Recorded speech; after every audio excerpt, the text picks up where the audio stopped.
Dans une nuit sombre, un groupe d'amis composé de 4 personnes, Sami, Walaha, Ahmed et Nora, était en voyage dans une région montagneuse isolée.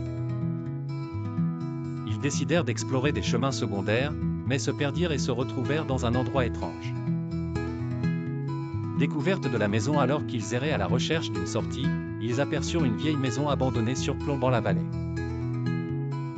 Elle semblait très ancienne, avec des fenêtres brisées et des portes fissurées.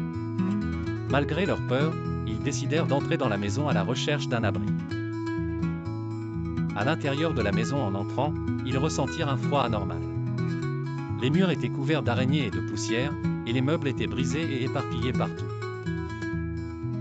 Mais ce qui les inquiétait le plus, c'était le silence étrange qui entourait la maison. Il n'y avait aucun bruit, à part le son de leurs pas. Événements étranges peu après leur entrée, ils commencèrent à entendre des murmures légers venant de l'étage supérieur. Ils essayèrent d'ignorer ces bruits au début, mais les sons devinrent plus forts. Sami décida d'enquêter et monta prudemment l'escalier délabré.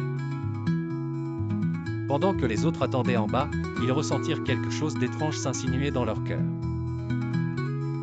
Confrontation à l'horreur lorsque Sami atteignit l'étage supérieur, il trouva une chambre fermée. Il poussa lentement la porte pour l'ouvrir, mais ne trouva rien d'autre qu'une obscurité totale. Soudain, il entendit des cris venant d'en bas. Il dévala les escaliers, seulement pour trouver ses amis pâles et tremblants.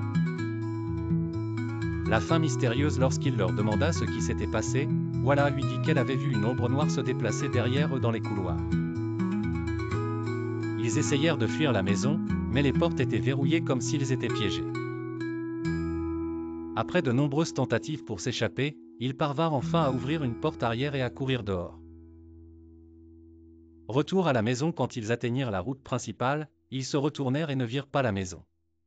Comme si elle n'avait jamais existé.